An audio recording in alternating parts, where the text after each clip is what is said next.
Views and opinions of any of the guests of After Hours AM are not necessarily the views and opinions of After Hours AM, its hosts, its staff, or any of its affiliates. Welcome to the After Hours program. Ladies and gentlemen, I have a grave announcement to make. Incredible as it may seem, both the observations of science and the evidence of our eyes lead to the inescapable assumption that those strange beings who landed in the Jersey farmlands tonight are the vanguard of an invading army from the planet Mars.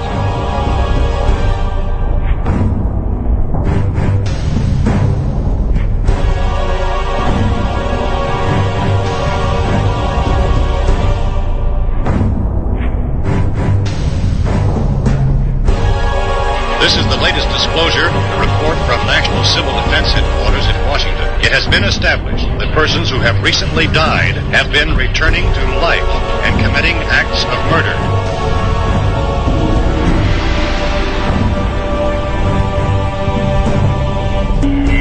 Wait a minute, something's happening. Humped shape is rising out of the pit. I can make out a small beam of light against a mirror.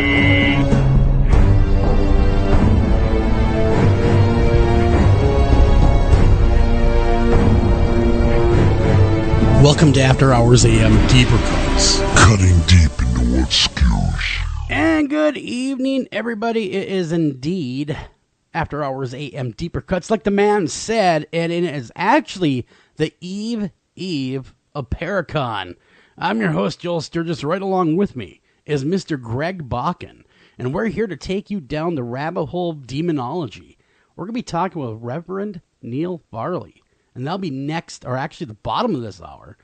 And we're going to find out some creepy stuff about demons, demonology, and how the church views demons. So you're going to want to sit in on that. So Greg, man. Yes, sir. How's it going, my brother? It's Paracon week. I mean, how else am I going to be going? I'm jumping out of my skin right now with excitement. It's the biggest party in the paranormal, man. It is going to be a lot of fun. You know, I've been waiting for this since the end of the last one. Like, driving out of the parking lot of Shooting Star Casino, I'm like, I cannot wait for next year. And here we are. Didn't it creep up quick, though? I mean, you know. Oh, goodness, quick. Yeah. Because now, not only you attending, but you're covering it live. We are. After Hours AM is, of course. Yes, you're going to be there with me. You and I will be covering the entire weekend for radio, of course, and we're going to be giving away stuff. And I'm telling you, let me quote Donald Trump. It's going to be huge. You're going to love it. Exactly, man. The gifts are going to be that great. The giveaways, the gifts, all that kind of good stuff that we have planned for all the listeners. And, you know, it's kind of scary to talk about it because I don't want to make the people who are not able to go jealous. And that's just honest. Well, then they right need now. to show up. Show up, man. Show up if you can, though. And if you have a ticket, there are still a few tickets available. I am told there's still a few tickets available. So if you can make it this weekend, Friday and Saturday, of course, that would be the 13th and 14th, sorry. I almost said 12th, but that is the big VIP dinner. And all you people that have VIP tickets, I cannot talk tonight, Greg. Sorry about that. That's all right. No problem. VIP tickets, you'll be able to see us MC the whole thing, and that'll be a whole lot of fun. Yeah, it is. And, you know, the thing about the VIP night, because I've done a number of these, and what we've wanted to do is just take a couple minutes just to kind of get things going, get this party started. You know what I mean? It's exactly. Just, we're going to have some fun. And that's where, and we're not going to go into it because you have to be there to know what Shooting Star has up their sleeves. But as far as the giveaways that they are providing, and it's not even, I mean, we're going to have a lot of stuff too, but the stuff that they're providing is, could we announce one? It's top notch, though. Could we announce one? Just one. If you dare. Not the whole thing, but just an example of the giveaways. I think that's a good idea. I think that we wouldn't be too far out of line here if we just kind of announced that maybe you could possibly win your very own Cheap Trick tickets. Cheap Trick will be, of course, at the Shooting Star Casino, and you would have a chance to win those tickets at the VIP dinner. So if you're going to be attending, you're going to have chances, but don't fret, guys. All weekend we're giving away awesome gifts. Do not worry about that at all. No, and incidentally, about the concert and stuff, if you've never known that Shooting Star has like a lineup of amazing acts that come to the casino and perform there. Based on the giveaways this weekend, you're going to know. Yeah. So that's all we're going to say about the giveaways. But we also would like to thank Llewellyn Worldwide because they're stepping up and giving us and Kat over there at Llewellyn has really stepped up. And she just gave us a whole ton of awesome giveaways, courtesy of Llewellyn Worldwide, just for you guys. Of course, Fate Magazine. They're also kicking in. So we want to thank everybody that's given us a hand with all these giveaways so we can help you guys because, gosh darn it, Greg, we love them. And I think I have an idea for a viral video. And now just sit with me here for a second, and while I go through it, it's a video of you carrying the massive box that Llewellyn sent of all the stuff to give away. And I'm not kidding when I say it's massive. And see how far you make it from the car into the casino. You know, I will have someone film that while I'm packing on Thursday to show up. I will have somebody film me wrestling this giant box of goodies to the vehicle and try to stuff it in there. And then once we get there, of course, all weekend, we'll not only be giving away great stuff from Llewellyn, great stuff from Fate, but we also want to hear your ghost stories. There will be story time over there at the radio booth where you can, if you've never been on radio before, you want to get on radio, or if you got a great story, you just want to get out there, maybe share it with us. We'd love to hear you guys tell those stories. We want to be one of you guys and hear them, man. We love a great ghost story. We do, and you know, I learned, and I know that we've talked about this separately, and when I did the Minnesota Ghost Box table last year, one of the things that surprised me the most was the amount of people who came up to Nicole and I, which we loved, just to tell us their experience, just to tell us what's going. They're not looking for us to change anything or help them or anything. They just wanted to be heard. They wanted their story to be out there, and this is where we're inviting everybody to do that. And that story literally is broadcast out to the world. Yeah, and you can listen to us all weekend on the TuneIn app. Yeah, actually, TuneIn stepped up as well, and when I spoke with them about radio time, and they've been great partners of After Hours AM, and just recently we had a major anniversary of the show, and it's already been a decade, believe it or not, that the show has been on the air. Amazing. And they've always been there. They were the first venue to carry us that believed in the show enough. So talking with them, they're going to allocate all the time we need. No matter what's going on, we go ahead, we flip the switch, and you can hear us on TuneIn as well as iHeartRadio is going to be there. And a lot of our normal affiliates as well are going to be carrying what we're doing. Of course, down in New Orleans, they're going to be tuning in, man, to hear what's going on at Paracon and stuff like that. So really, you guys be global. It's going to be everywhere. It's going to be a lot of fun. It is, and thank you to everybody, the tune-ins and all the affiliates in New Orleans and everywhere else across the world for listening to us, for carrying us, for supporting us, and we love you guys. That's all there is to say about that. Yeah, we truly do. Because guess what? We're fans just like you are of the paranormal, man. We're out there just like you guys are, looking into things deeper. We're not a couple radio hosts. We actually go out into the field. We actually try new things. So we're right there with you guys. We even got our own spooky stories. That I'm going to unveil one that happened to me at Paracon, by the way, live. That I've never told before.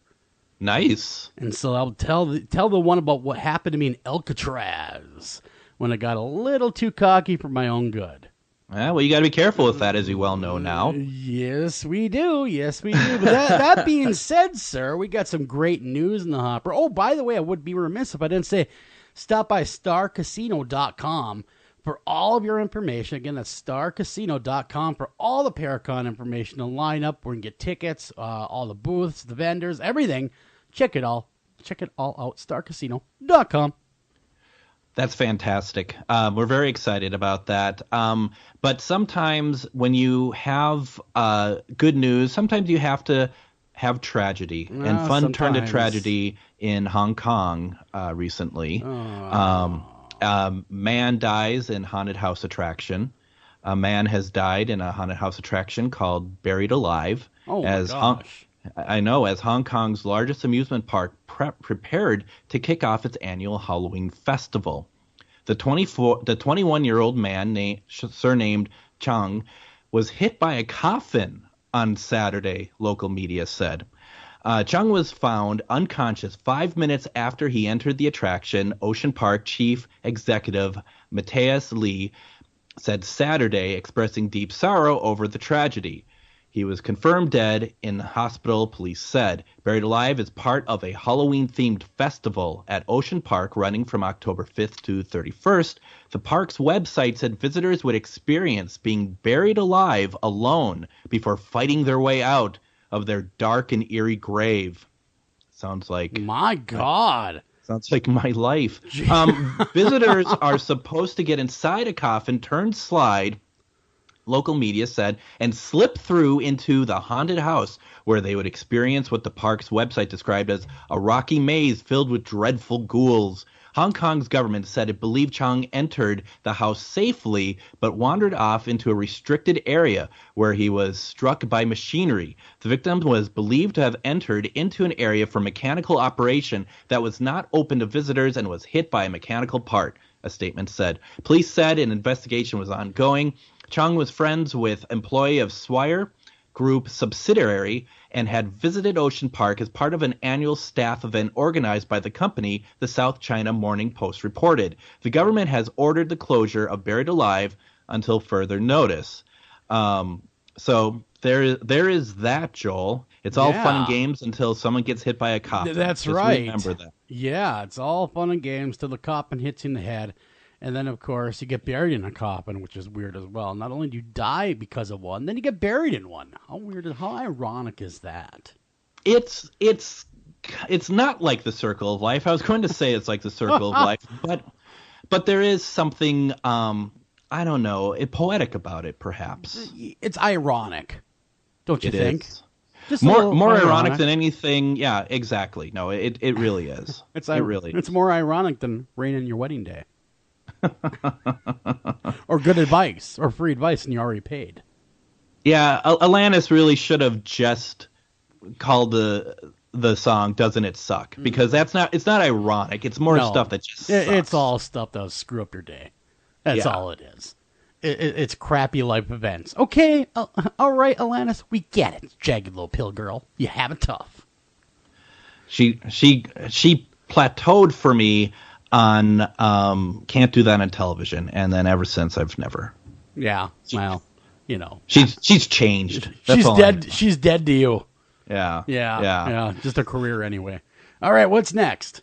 So these this report has been around all week. It's been posted on the After Hours AM Facebook page. I've seen it all over the place. Sure. Police said drunken man claims he's traveled back from the year 2048 to warn of alien invasion. Well, of course. And police say a Central Wyoming man they arrested for public intoxication claimed he had traveled back in time to warn of an alien invasion. Casper police say the man they encountered at 10:30 p.m. Monday claimed he was from the year 2048.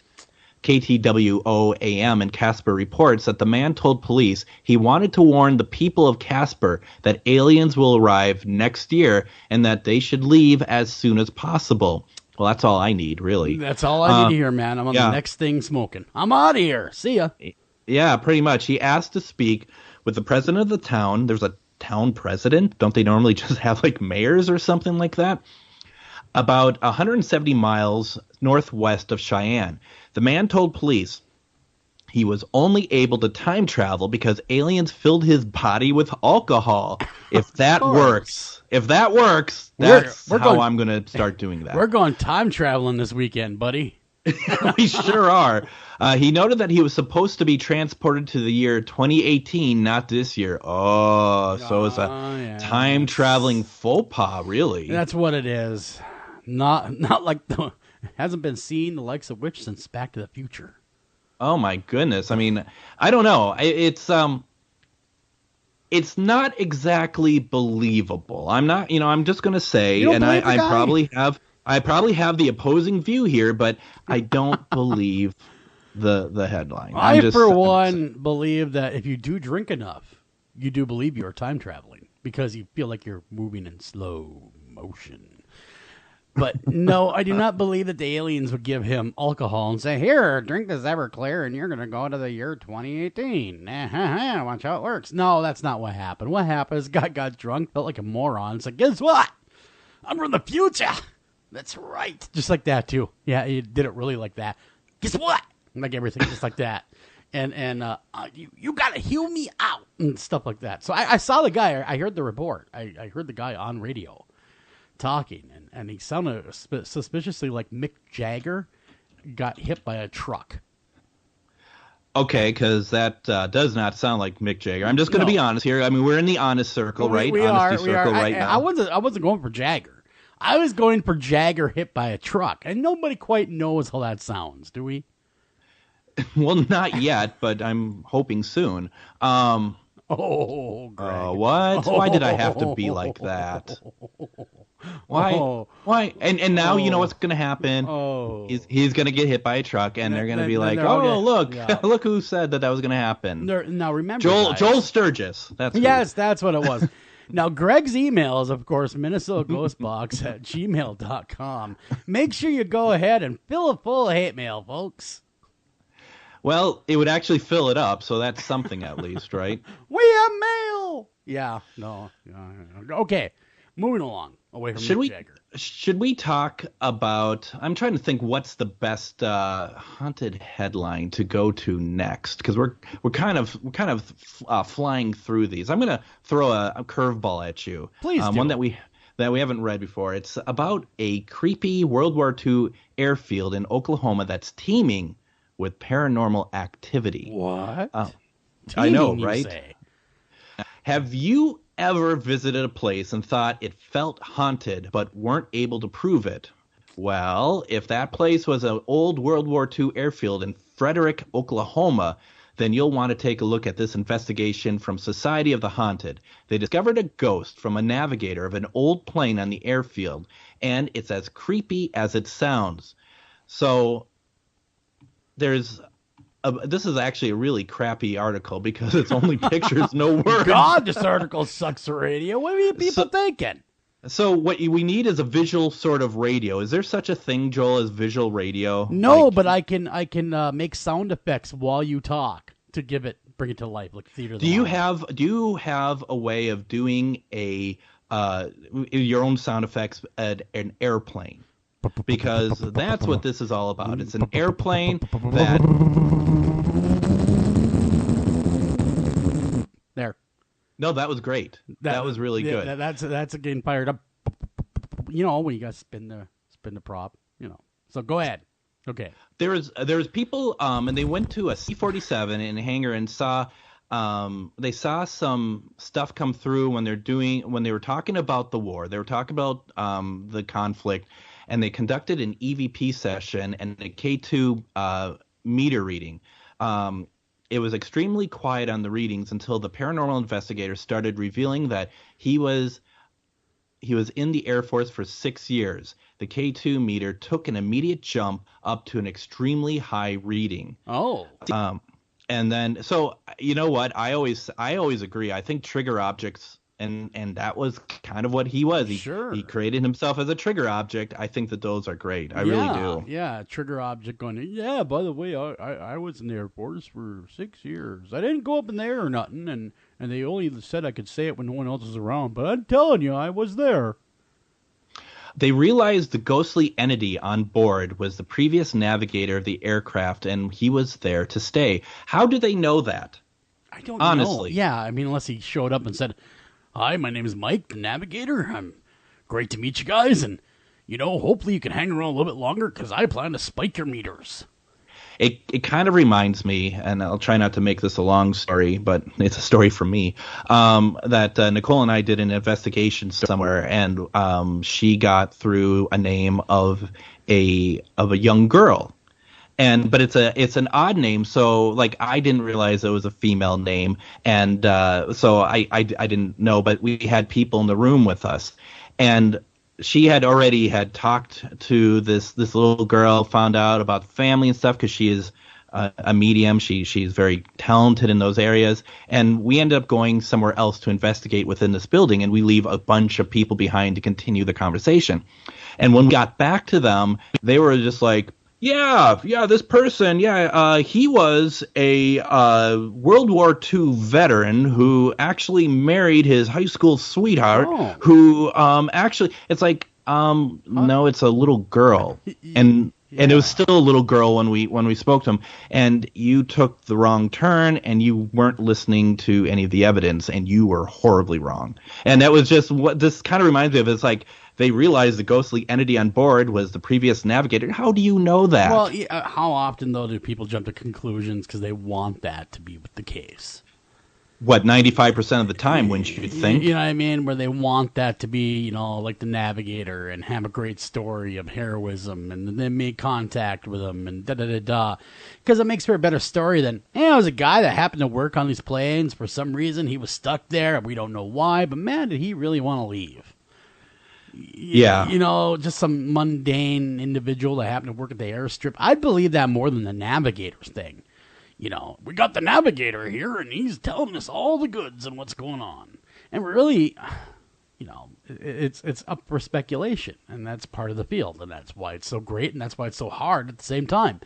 Because nobody quite knows 100% who they're talking to or what they're talking about. No, and it's easy to go down a rabbit hole and getting the wrong and not necessarily the wrong information, but like you said, just kind of the misinformation and kind of jumping like, oh, this is what this must mean or whatever, or you're playing the story out in your mind while you're getting a flashlight flashing on you, like, okay, this is what's going on. I totally get it now. Just because it reacts to the flashlight, don't mean it's not messing with you. Well, exactly. It could be a trick. See, now, when I die, I'm telling you, I'm going to mess with every investigator I can find. I mean, really mess with them, right? Just I'm going to have them believing I'm a demon from the 7th layer of hell by the time I'm done and stuff. I'm really just going to mess with them. I really am. Well, I mean, you're close. I mean, you're from Gilbert, right? That is true, and that's not far off. Let me tell you, I'm only on the 4th layer of hell. But the 7th one is really where you want to be.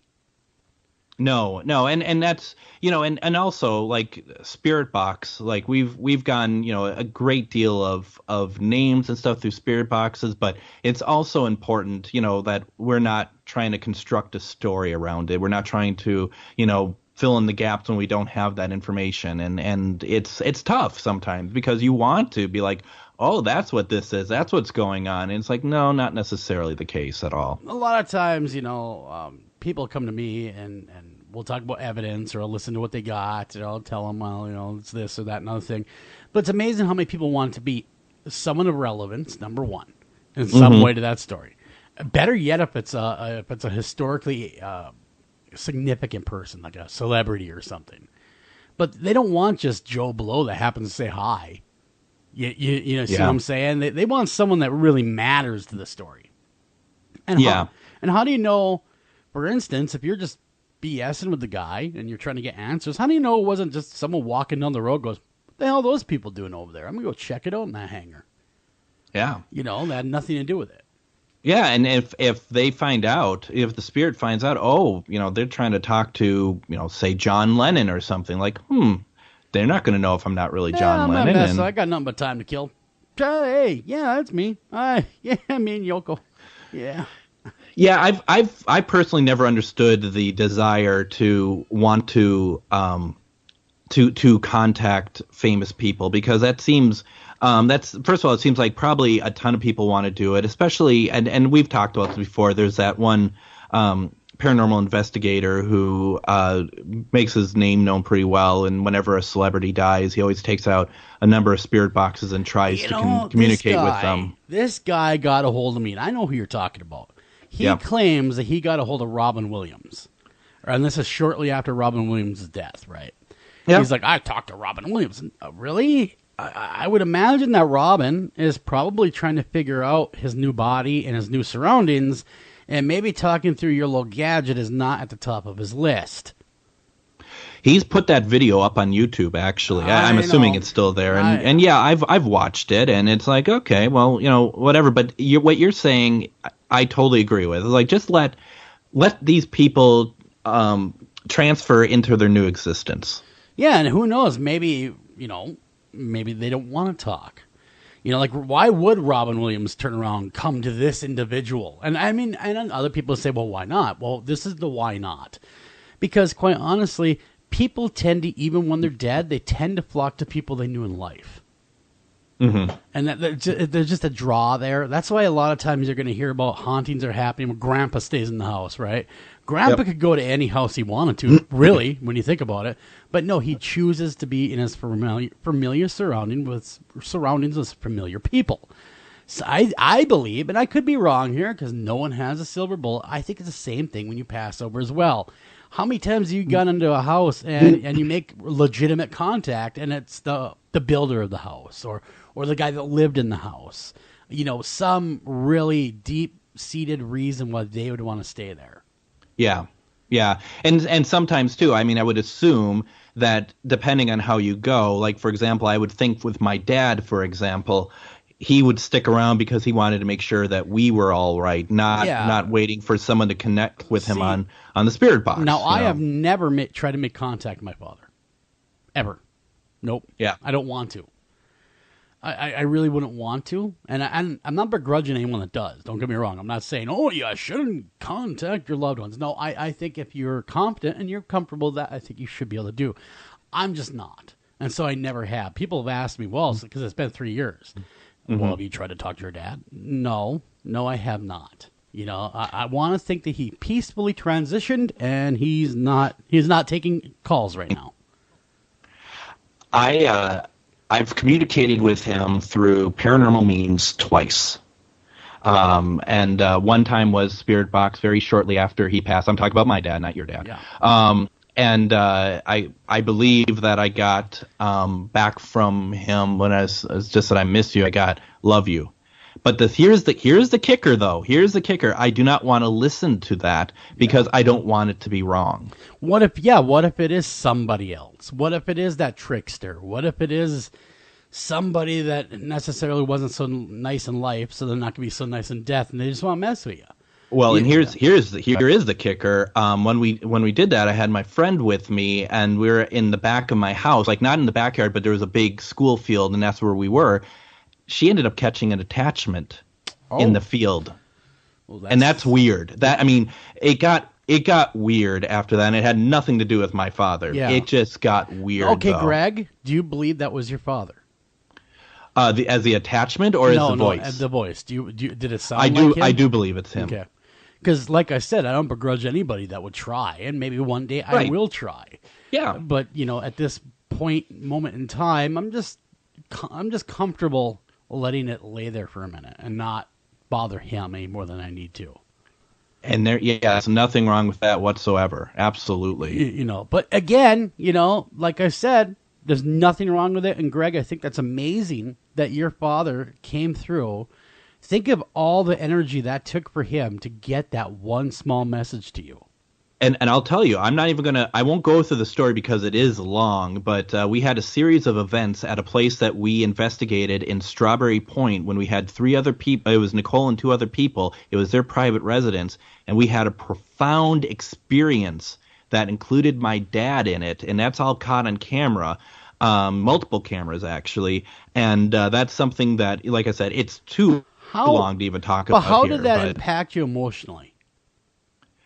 It was difficult because everybody fell apart in the room. Everybody knew exactly who it was, even the 2 people who own the house, and they're not, they don't know me that well. We're friendly, and everyone was just like, oh my gosh. And then later that evening in the basement, we connected with the owner's brother who had passed away from cancer just the other year, and that's where it became.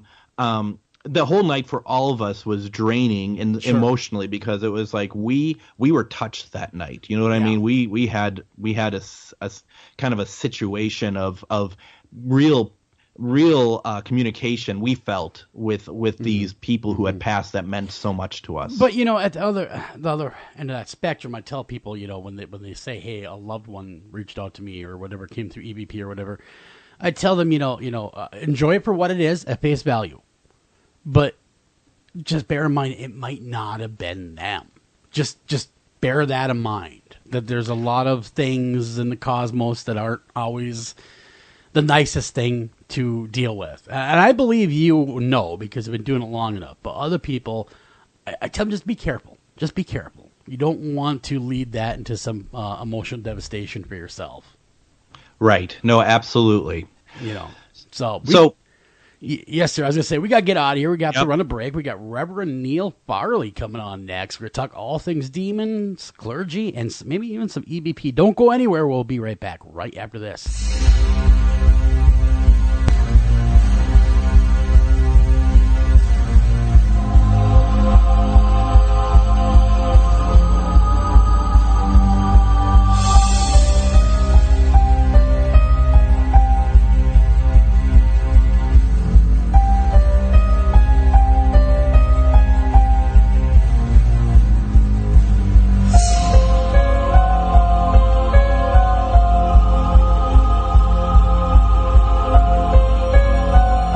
You're listening to After Hours AM Deeper Cuts. Cutting deep into what skews. Hi, Tom Bodette.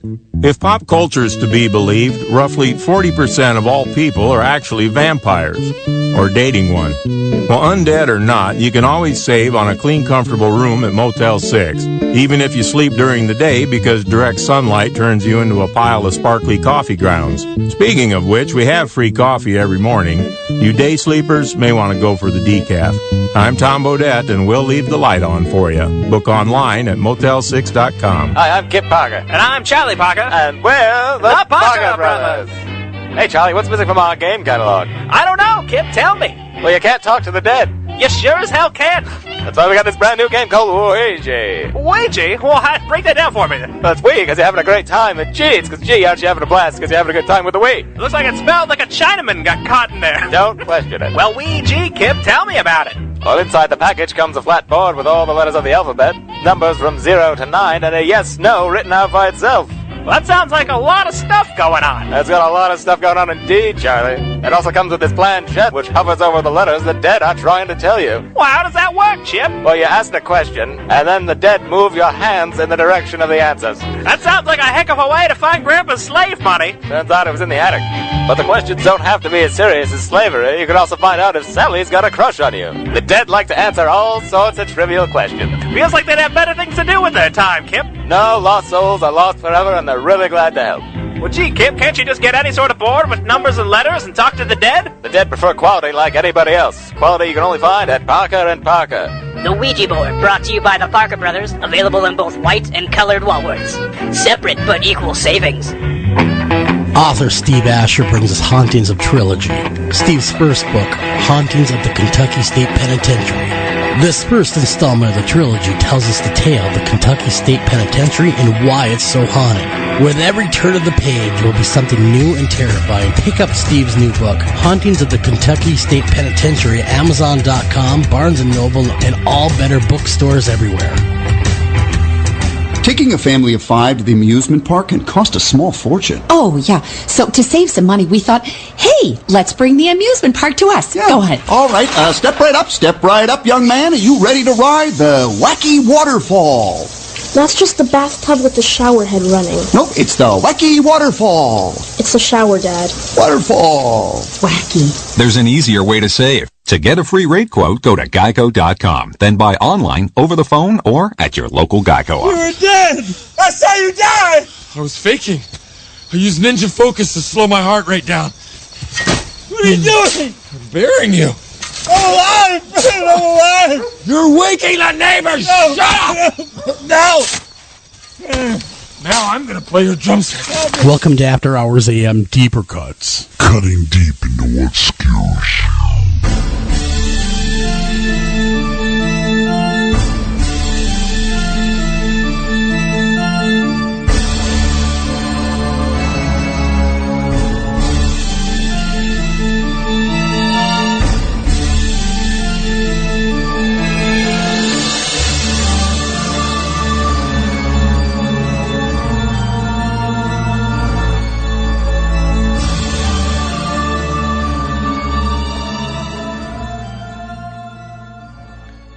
And welcome back to After Hours AM. This is Deeper Cuts. We're in the second half hour, and things are moving very quickly. This is, of course, Paracon week for us as we're getting ready to go to Shooting Star Casino in Menomin, Minnesota.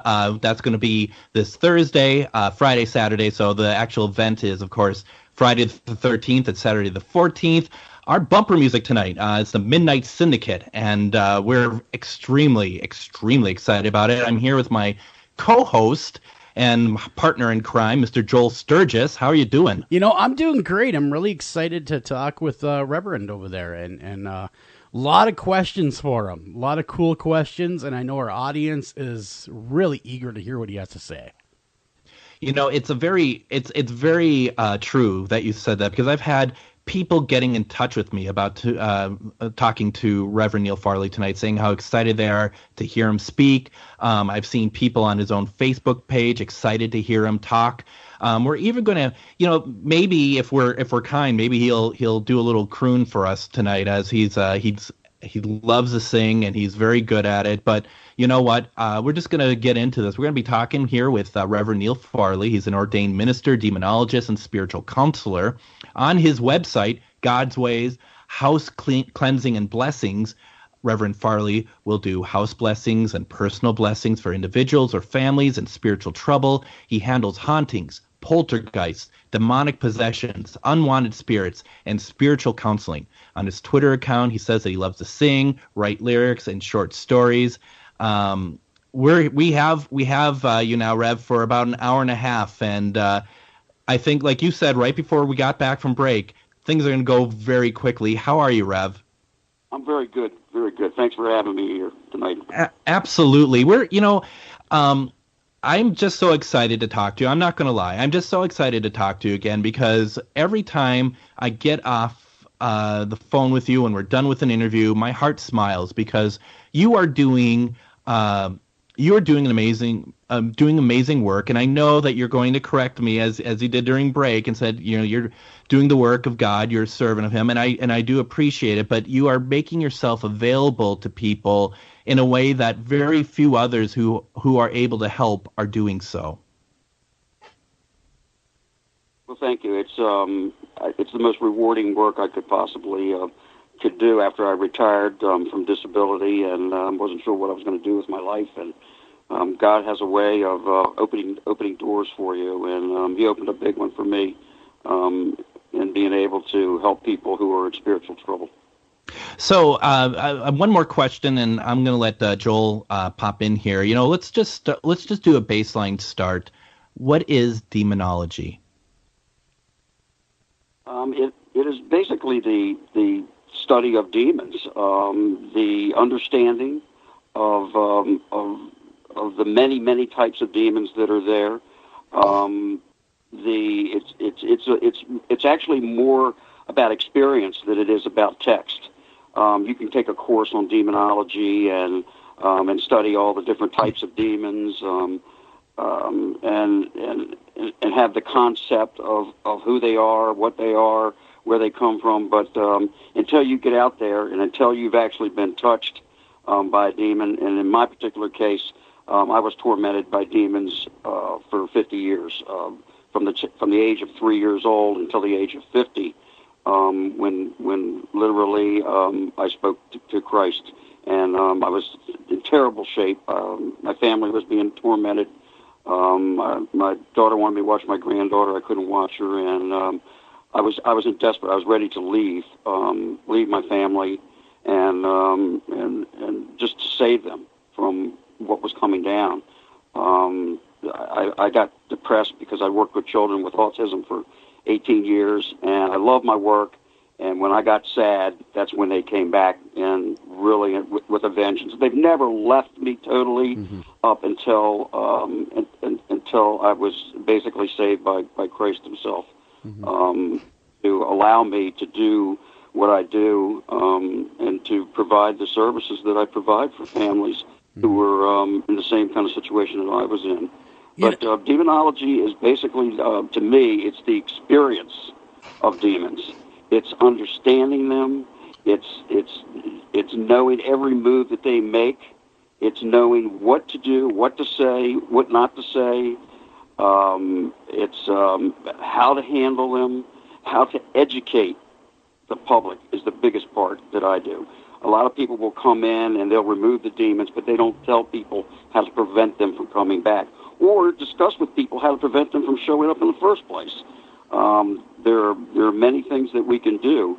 There's a pattern to them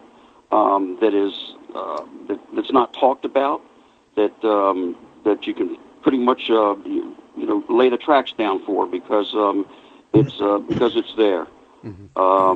So that to me is what demonology is about. You get different interpretations from different people, I'm sure. Well, Reverend Neal, first I want to ask, are you a practicing reverend? As in, do you have a congregation in a church and all that kind of good stuff? No, I actually went to college, and I went through online to Liberty in Lynchburg, Virginia. I went online. Once I retired unexpectedly, I had all this free time, so I took a home study course. Sure. On religion. Sure. And that's the way I got it. The reason why I asked that is because I was a kid. I grew up in a Lutheran church, being a good Lutheran boy, and I talked to my pastor about the paranormal, and I was just getting into it. I was maybe, sightings was the big show of the day. I was in my early teens, and I mentioned to him, I said, well, what's up with these people talking to these dead people? He looks at me in all seriousness, stopped dead in his tracks, and he says, God says we are not to commune with the dead. That is a form of necromancy. Those that do that you're entertaining the devil's, you're in the devil's playground once you kind of dip your toes into that. Do you believe that, or is that something that's just maybe told to scare us when we're kids? Don't be talking to those dead people, because you know what? The devil will come get you. Well, the Bible is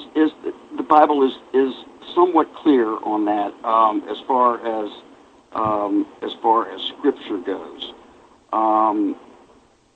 We are, if you do it in the name of God. In other words, let me see if I can find this here. I want to quote the Scripture exactly right. And if you do it in a spiritual way, if you do it in a way that is in God's path. In other words, if your mother comes to visit you, or your father, as I heard you speaking before then, to not speak to your own father when he comes to you. He came to you under God's blessings. God just doesn't let anyone show up, except for the earthbound spirits, those spirits who have not crossed over. They pretty much run the airways and go wherever they really want to go. So it's important that you know the difference as far as how you're supposed to communicate with them. If you're doing it for entertainment, to say that I got the best EVP or I got the best thing of that nature, then you're walking kind of a fine line there, because you're opening doors. And as you know, you never know what's going to be behind door number 1 or door number 2. And Reverend, to be fair, a large part of the paranormal community views the paranormal, and I'm not trying to use a broad brush here because I'm not saying everybody, but I have come into a contact where they talk about getting EVP much like they're all on the lake fishing. It's a leisure sport. It's something to do. Are these people at more risk? They're the casual, quote-unquote, ghost hunter than the people that are completely armed like yourself, knowing what you're going into.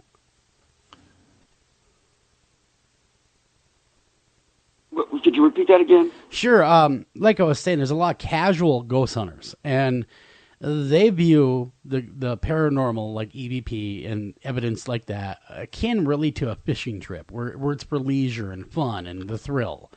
Would you believe that they're at major risk compared to somebody of your knowledge level and knowing what you're dealing with? Oh, absolutely. Because there are things that, that there's really only one person who can up and fight a demon for you, and that's God in Christ. And if you go out there and you don't say a protection prayer or at least get God involved in what you're doing, you're wide open. You're Russian roulette. You're just spinning the revolver and hoping that that nothing happens. One of the things that people don't really realize is that people who use forms of communication with spirits can go years and years and years. We'll take the Ouija board, for example, the spirit board. Once you put your thumbprint on that board and you use it to talk to the dead, Satan holds that thumbprint and waits until sometime in your life when things go to hell in a handbasket, as they say, and things go really, really bad and you get depressed and you provide him with enough negative energy, he will drop a lower level demon on you, and that demon will manifest and go through the stages of possession and make your life a living hell. So what people don't really realize is that he's patient. Satan is very, very patient. And he will wait. He will wait until that all-time low. You get cancer, financial problem, your girlfriend broke up with me, you have cancer, any types of negative where you're dwelling. You get it. All of a sudden you're suffering from anxiety, depression, you served in the Gulf War, you have PTSD. All of those things are invites of negative energy. And he will wait until that moment, and then he will bring them into your life. So you can go through and have a great time doing all this stuff, and you could be 80 years old when Satan decides to drop by when you find out at 80 that you have cancer. So that's the surprise that most people don't realize. Yeah. But are you saying, I mean, is that a kind of a broad stroke, though, in the sense that, I mean, obviously people get something like cancer because they just get it, right? I mean, you're not saying every form of someone getting cancer is directly related to the negativity that you have from depression is what brings it in. Spirits, demons live off of negative energy. Yeah. That can be anger, that can be sadness, that can be depression, that can be worrying. Anything that's not positive is negative. Anything that's negative is food for them. It's what they live for. They're like sharks that eat anything gets in their way. Well, the demons, and they just live for anything that's negative. It makes a lot of sense you're saying. It really does. I didn't mean to cut you off because we had William Bowden. I wanted to say that he was one of the in the original case of The Exorcist, the boy that was, and we had that same discussion. And I wanted to interject this, saying he said the same thing you are. He says, you might challenge it today. It could wait till you're 95 years old and pick its spot to infest itself in your life because they don't have a concept of time. These things have no idea. They don't live and die by the time clock. And I just want to quickly throw in too that one of my favorite quotes I've ever heard that I've always kept with me. It's made such an impression on me because, Rev, what you're saying, I mean, I'm totally understanding that, is Bishop James Long had always said, just very simply, evil can wait. And that is something that's stuck with me for so long because, to your point and what you're saying, it's like, yeah, you don't know what you're messing with, and just because you think after 10 years you don't have to worry about anything, you never know what's going to happen. That's right. You never know when evil puts his hand on your shoulder and marks you. And let me tell you something. I've done close to 300 house blessings and cleansings in 36 countries, and every one of them, almost everyone, I'd say 90% to 95% of them, this is for it. They either went to a medium, they went on a ghost adventure, they used a Ouija board, they used a tarot card, they did some type of communication with the dead sometime in their life and left that imprint. And you can pinpoint, I can go back to them and I can say, when this started, were you having some problems in your life? And dollars to donuts, man, they're going to tell you, yes, it started then. Yeah. And that's most of our audience has at one time gone to a medium or had their tarot cards read or done this or done that. And really, they don't think of it, and me included at the time, we don't think of it as anything dangerous. But you're right. It does leave that indelible mark. My point is, if you're going to do this stuff, just make sure you're happy the rest of your life. That's just whatever it takes to keep you happy. Stay happy, and don't let yourself get into a repetitive sadness or repetitive where you're putting out negative energy. Yeah, exactly. Is that then, Reverend? Is that what happened to you then eventually? Not necessarily the talking dead, but I mean, I'm kind of curious about the 50 years of demons attacking you. What would you mind be able to tell us why does that even happen? It started at the age of 3, so I doubt seriously if I touched the Ouija board at the age of 3. No kidding. Anything of that nature. I was basically, everything happens for a reason, and I guess I was meant to do. It was meant to happen to me for some reason, and I still don't know what that reason was. Why at the age of 3, that the plague came over top of me. They would pick me up out of my crib, according to my mother, because I don't remember too much of it. I remember the fear and the anxiety of just seeing flashes of dark spirits, and they would pinch me. They would literally pinch me. My mother would wake me up, and I would be covered with little red marks all over my body. Would pick me up out of my crib and just drop me. A half a foot or whatever, and my mother would pick me up, and I would be soaking wet from sweating. And to this day, when demons are around me, I sweat. That's how I know they're around me, and that's one of the gifts. I guess you could call it a gift, in some ways, is that if I'm within 100 yards, or if I'm talking on the phone with somebody or texting to somebody, and I start sweating, I know that there's definitely a negative presence that's in there, and more than likely it's demonic in nature. That gives me the edge over other people. So you were saying before how they can trick you, and was that really your father? I would know if that was really your father or not, because if it was anybody other than that, I would start sweating. Now you can get maybe possibly just a stupid jerk spirit, who didn't cross over, is just, being smart with you or something. I guess that's possible, but that's not usually the case. Usually they're so happy that we're talking to them that they wouldn't do something like that, Yeah. So, but from the age of 3, it was just one thing right after another. And fortunately for me, my grandmother was a fortune teller. They didn't call them mediums back there; they called them fortune tellers. And she saw that that I had this light around me or whatever, that I was something special.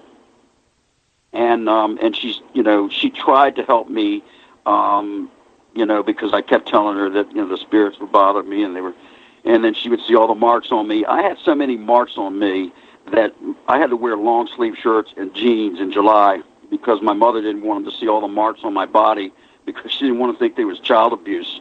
So sweat like a dog all day long in school, and they hounded me. And then I had the other spirits, the good spirits that were just following me around because they were just so happy that somebody would talk to them. So it was quite a distraction. It was difficult for me in school to do my work, to stay focused on anything. And I certainly wasn't, in 1950, you didn't tell somebody, or you didn't talk to things that were not there, because those are the places that everybody goes and visits today. I was going to say, back then it was nowhere near as open back then it is today, where, you talk about ghosts and they go, oh, yeah, I've seen that show on TV. Yeah, let's talk about ghosts. Back then it was like, you're certifiable and you need help. Yeah, I was born in 1950, so you're talking about 1956 and everything. That's when, that's when all these great institutions were in their mayday, of overpacked and people with lobotomies and all kinds of. And I could have very well been in there if it hadn't been for my grandma. My grandmother literally saved me. Yeah. And helped me, from. I made the one mistake of talking to spirits, and somebody came up and snuck up behind me and heard me. I think it was like 2nd or 3rd grade, and they called me crazy boy until I finally left elementary school. And so it wasn't easy. It was just a terrible life. I mean, I've been poked, pulled. When I'm 3 years old, they pushed me off a pier in Lake Remy in Canada, and my mother and my father says, where's Neal? And they go, I don't know. And I was on the pier, and next thing you know, I was gone. And they looked down in the water, which was really clear in the Canadian lakes, and I was down underneath the water, swimming like a little tadpole down underneath there, a cousin jumped in and pulled me out, but I Rev, was totally fine. So I kind of felt like from them telling me that story, that God had a reason for me to stick around even through all the torture. Well, Reverend, it begs the question, why you, though? I hate to cut you off in your great story, but why you? Why would it attack someone so young? What did it have to gain? And why? What's your best guess, looking back today, why you were targeted? To do what I'm doing. To be where I'm at today and do what I do as far as helping people and fighting and fighting alongside of Archangel Michael, helping God is a spiritual warfare as we are approaching Revelations. I think it was all meant to be. So all part of who I am today. And I don't mean to cut you off either. I'm just really interested in what's being said here. And for clarification, are you saying it was like God allowing these demons to attack you? Because I can't imagine demons would be doing that to you at 3 so that you could fight them later. Or am I misunderstanding? I think it was all. When I was a little kid, my mother put a picture of an angel over the top of my bed. That this angel is standing over a bridge that's like a rickety bridge, and these 2 little children are trying to cross over it. I never once ever lost faith in God. I went to Sunday school. I was in Boy Scouts, and so I never once ever lost faith. And Satan doesn't go after. I'm sorry, he doesn't go after atheists. He doesn't go after criminals. He doesn't go after the worst of society. He goes after Christians. Yeah. And you will rarely ever find a case where Satan has gone after an atheist.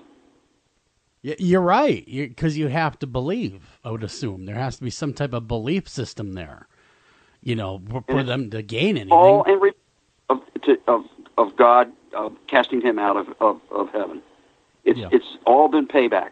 That's his whole goal. And he goes after those. The stronger your faith, the more gifted you are, the more he wants to go after you. Okay.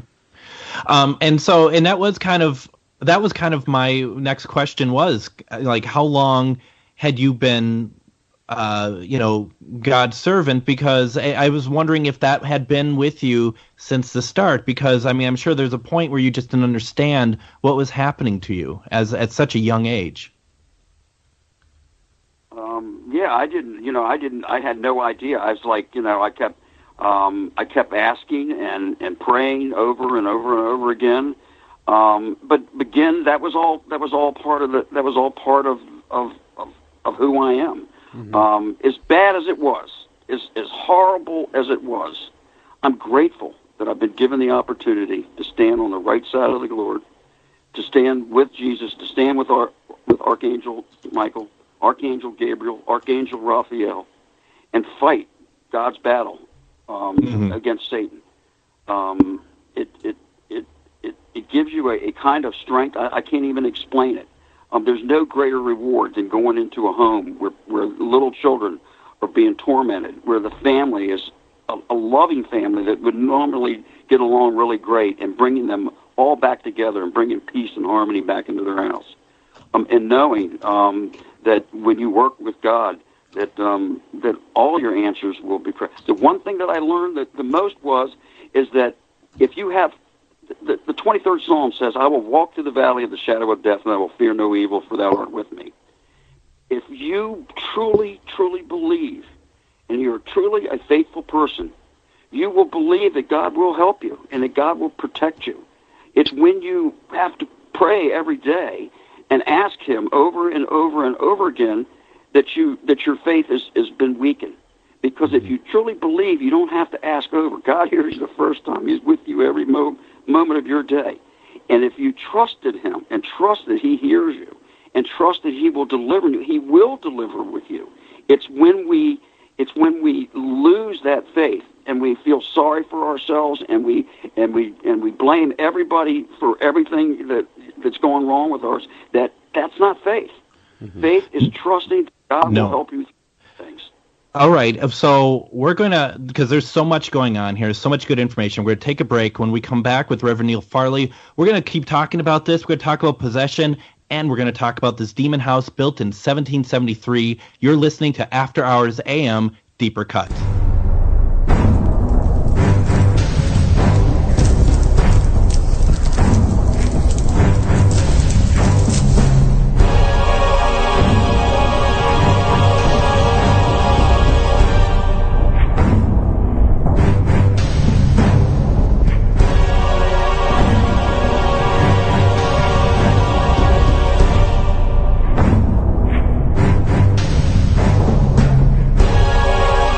You're listening to After Hours AM Deeper Cuts. Cutting deep into what skews you. It's your ideas, work, and creativity that make it your yard. At ACE, we're here to help with hoses and sprinklers to nurture growth, gardening tools for the shape of good things to come, even the right fertilizer and bug killers to make the grass a little greener. You'll find it all now at ACE, your place, with everything you need for your yard, plus helpful advice, almost like we're right there. ACE, the helpful place. This is Jen McGowan, founder of Wayward Souls Promotions, a company dedicated to helping individuals, teams, radio shows, and others that are seeking exposure for their individual events, conventions, and shows. We offer a wide variety of advertising, such as web-based article, social media posts, podcast advertisement, and so on. Contact us at paranormalpromotion@gmail.com, visit us on Facebook at Wayward Souls Promotions, and visit our website at www.waywardsoulspromotions.com. You're listening to After Hours AM Deeper Cuts. Cutting deep into what skews you.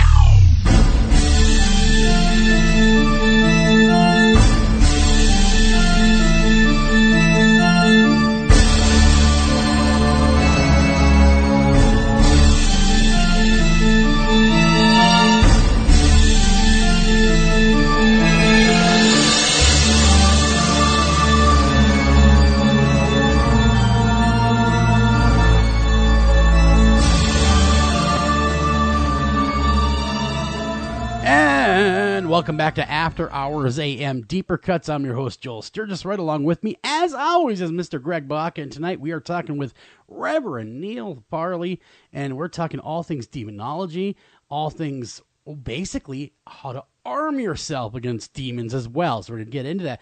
But, I was thinking while we're talking, and maybe, I don't know it real well. I'm sure some of the audience doesn't. But, Reverend, can you take us through those stages of possession? How does it start and how does it end? What happens and in between? Well, there are basically three stages of manifestation to possession. The first one is infestation, and that usually happens when you experience the feeling of being watched. You hear knocks, scratches on the wall, whispers of cold spots. Sometimes growls of strange electrical occurrences, the basic stuff that most paranormal investigators are looking for. Mm-hmm. Then you go into stage 2, which is oppression, and that's when the demons' tactics are taken at large, and you'll hear loud noises of causes disturbances of nightmares, unnatural sexual dreams can happen. Hallucinations. They're looking for weaknesses in you. They're looking for fear. They're looking for guilt, grief, and that's what I was talking about before.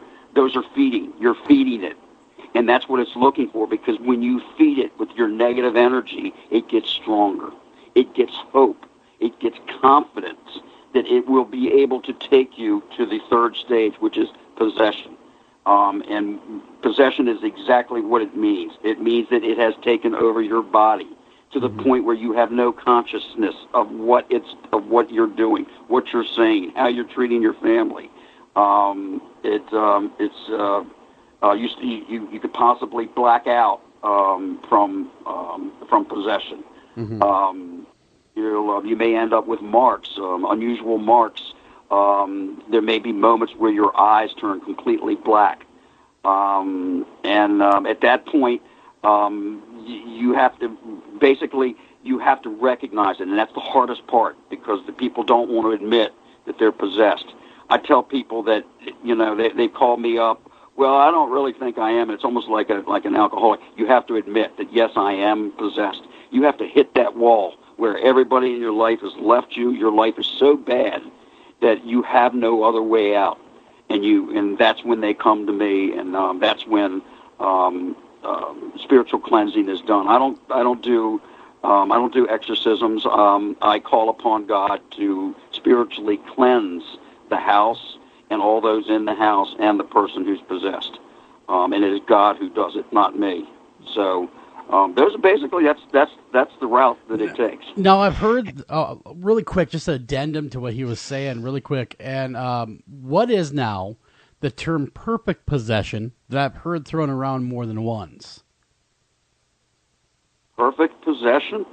Yeah, from what I understand. On me. I've never heard. Now, according to other demonologists, or actually the actual exorcist I ran into from the diocese that did not want to even give me his name, we went through that a little bit. Perfect possession is where the demon has completely, I guess, just so I can answer it really quickly, and I'm looking it up too, has completely taken over the individual. That individual no longer exists. It is all demon. Is that meaning that they're too far gone? That is what I'm gathering here, and I could be wrong. Absolutely, if I am wrong, somebody do correct me, but that is what the definition I'm looking at, according to some of the information out here from the Catholic Church, is on their small little demonology thing, which they don't like to talk about a whole lot anyway, but that is their explanation of perfect possession. I've helped people at the highest level, and I'm talking about the whole exorcist, Linda Blair, head spinning, the climbing on the ceiling. I'm talking about the deepest of the deepest. Sure. And they still have moments of consciousness. They still have to answer their doorbell. They still have to pay their bills. They don't just turn into some animal that just crawls into a dark space and waits until the landlord has to hand carry them out while they're biting and chewing. I mean, that's just not, to me, that just is not realistic at all. There's always a level of consciousness that they go in and out of. It's not relentless. There are times when full possession, that person has no idea whatsoever. It makes you wonder when you hear cases of where the great neighbor essentially similar to the shooter of the in Las Vegas. How many of these cases where the guy that was the great neighbor who mass murdered his whole family, did he not have full possession? Yeah. We don't know what those numbers are, but I'd be willing to bet you that they're a lot higher than most people would in the courts would admit. Yeah, I would imagine. I would imagine you're right. I mean, I don't deal with those things, thank God, very often. Because that's just not my thing. But when I have ever, one time I ran into one that I would say was demonic. I don't even know for sure. But I got my own way and handed it up to people that are far more capable of handling it than I am. Yeah, and I feel like, and it could take years for full possession. It's not like it happens overnight, but the perfect possession, from what you're telling me, is somebody with black eyes and drooling in the corner of a room, ready to pounce on anything that comes into the room. And I just don't see that happening. Well, it sounds like my 1-year-old. It sounds like my 1.5-year-old. To be completely honest with you, but hey, that's a different set of circumstances. So yeah, Rev, you've seen, you've worked with people and at all stages of possession then, right? Absolutely. And I've gotten, I'll tell you, it's been on an increase is incubus cases where the sexual attacks on especially women and men. I've had it on both women and men. Where and they're very, very difficult to deal with because they're usually related to some type of depression, some type of drug dependency or alcohol dependency, and things of that nature. And they can be extremely, extremely difficult to deal with as far as getting people's help with it. They're usually related in most cases. I found that there's usually something the person feels guilty about themselves in those cases. There seems to be a pattern of that. But I have a system in which I go in and I make sure that people remove any kind of contacts that they have, any paranormal pictures that they have. They got to get them off their computers. They've got to anything that's possible. Attachments as far as tangible items, antiques, and things of that nature, especially mirrors. If you think that you receive this and it has something that's bad, we have to seal that. We do it with a cross and a prayer over top of the object, and then we wrap it up and then take it to a dumpster. I found that the dumpster is a much better place to dispose of things than bury them in your backyard because that just doesn't work. Okay, quick question, Rev. How about burning them? Would you suggest burning them?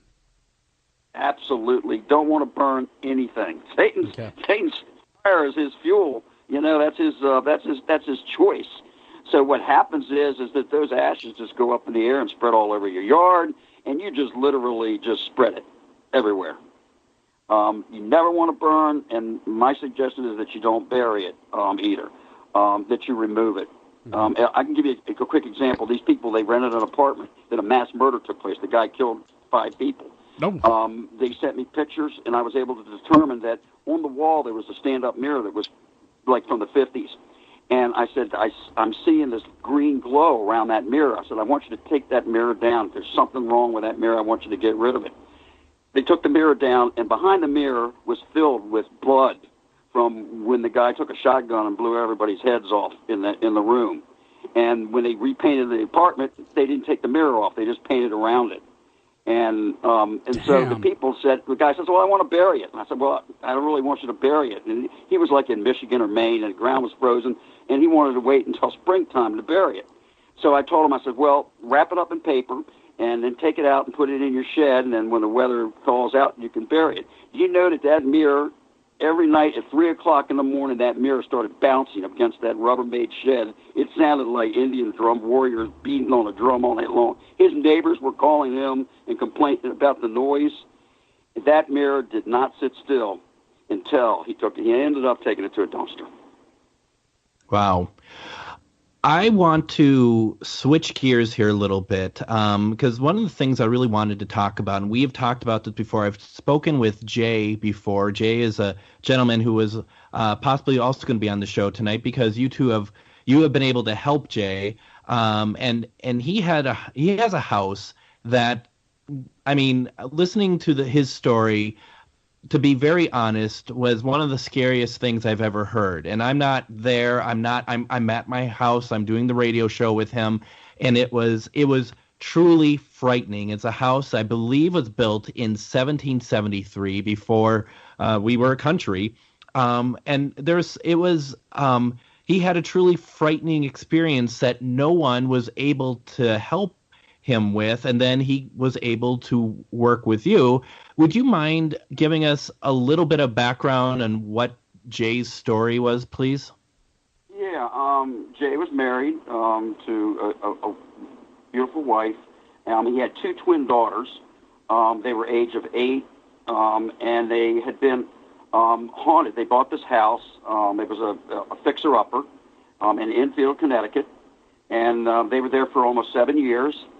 And they suffered from constant illnesses, headaches, fevers, a list of all kinds of paranormal activity, loud banging, footsteps, doors were opening and closing, multiple toys were coming on. I mean, you talked about the, you talk about, what was that, I can't think of the movie with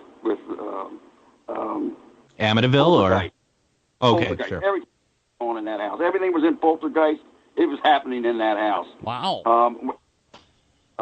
Let's see, they had voices, baby monitors where it said, you all are going to die out of their baby monitors. The wife was pushed down the steps when she was pregnant with the twins. The car almost ran over her out in the parking lot. They described the demon as it looked like a gargoyle with straight, sharp teeth and white eyes. Let's see, and there were several people that had been in that house that had tried to help them. People like Bishop Robert McKinney, who, God rest his soul, died. John Zappis, a haunted collector. Bob Bailey, Bob Baker from a Connecticut Paranormal Investigation Group. Sharmans and different mediums. And none of them. I mean, even the Dominican Bishop McKinney, he managed to quiet things down for a couple months, and that was the best that they ever got. The case was just incredibly strong, and it lasted. There was a gentleman by the name of Orlando Ferrante, Senior, I believe his name was. He was with the Paranormal Research of Connecticut. He ended up getting an attachment to him and took it home, and it caused sickness and night terrors in his children. For those question though, Rev, really quick, and I know this is exactly what the audience is saying. Why didn't they just move? The thing of it is that he was what do they call it when your mortgage is upside down? Underwater. A reverse mortgage. It was underwater. Yeah, it was like a reverse mortgage or something. He was upside down. It was okay. It was, the house wasn't, you know what happened to real estate.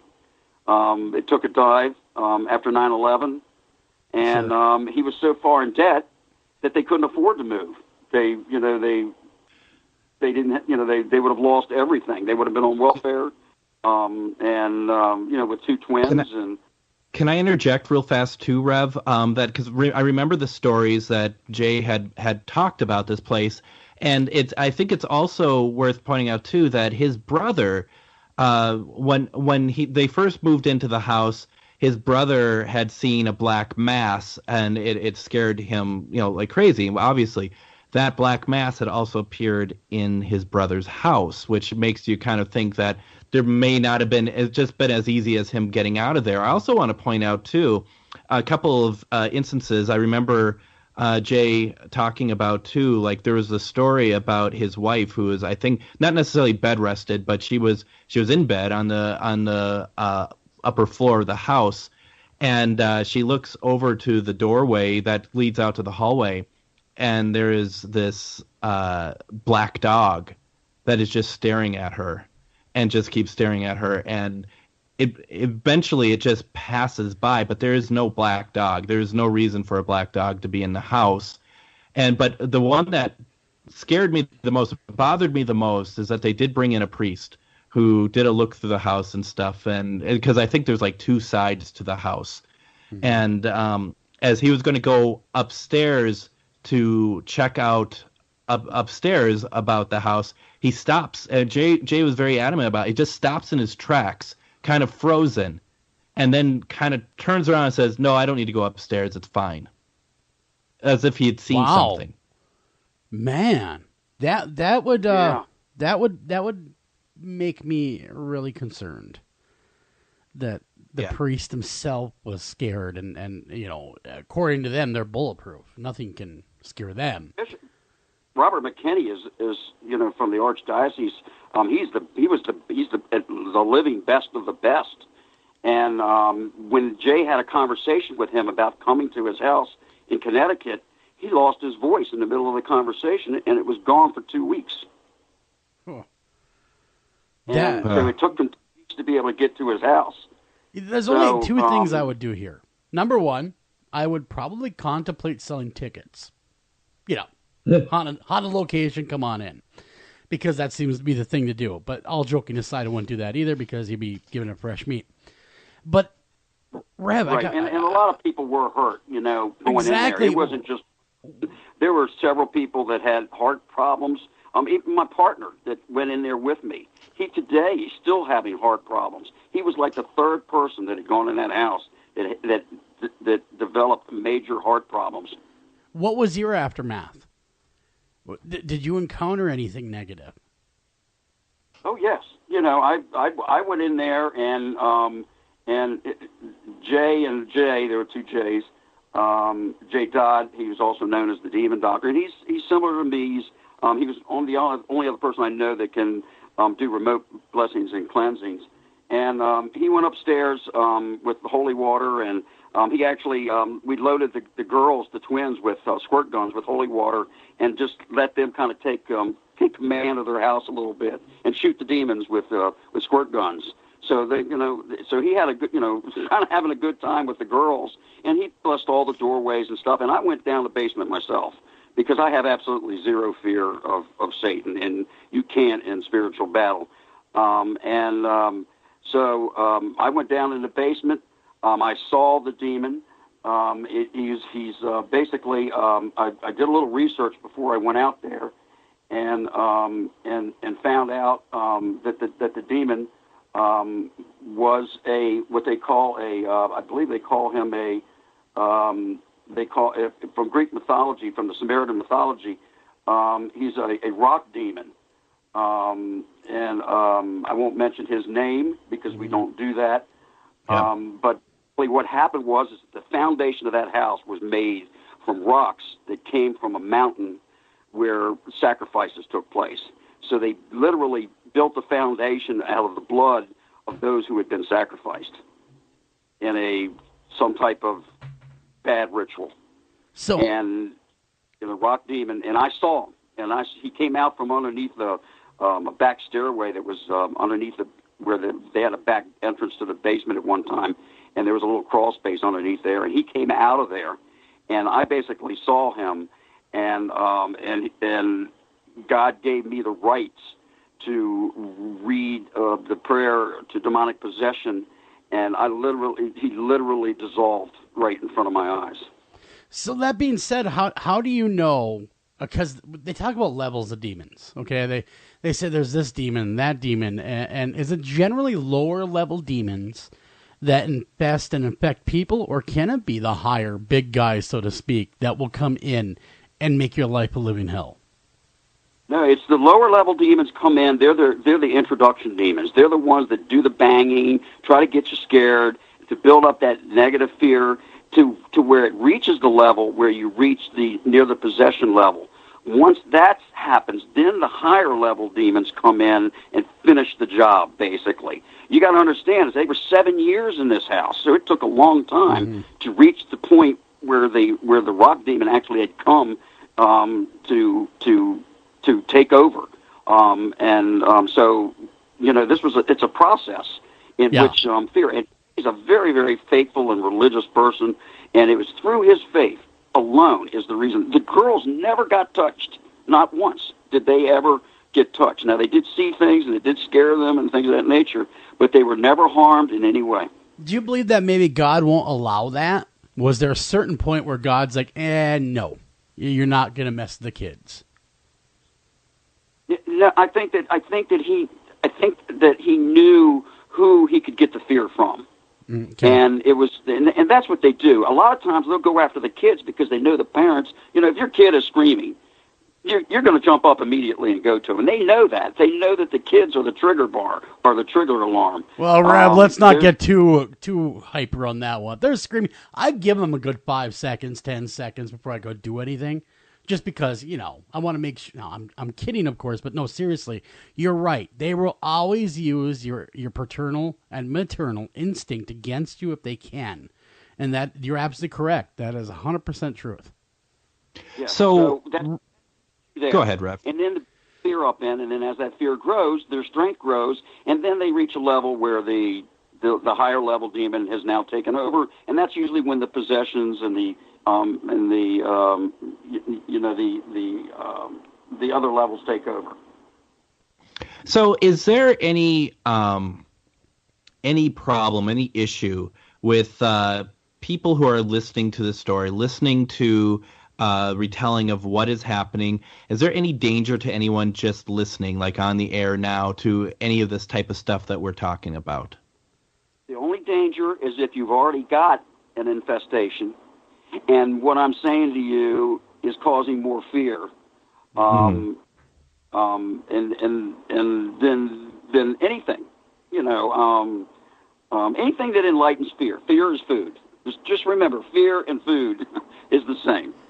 Okay, negative energy is food. I've got a million questions for you, though, Rev. And there's one demon out, and this just hit us through Facebook. If you, this is the question, if you truly can basically cast the demon out by knowing its name, which is the popular, that's the modern thought on things. What about Zozo the demon? It's out there with its name. How can you, shouldn't it be afraid that you know its name? I don't take that route. That's the Catholic Church way. Okay. I basically, because of my ability to be able to see, hear, and communicate with spirits since the age of 3, and then the sweating factor, that takes place first. First I sweat, then I hear them, and then I see them. I don't know how I can do it, but I know what they're thinking. I can actually hear their thoughts. And I know what they're planning, and that gives me the edge over top of them.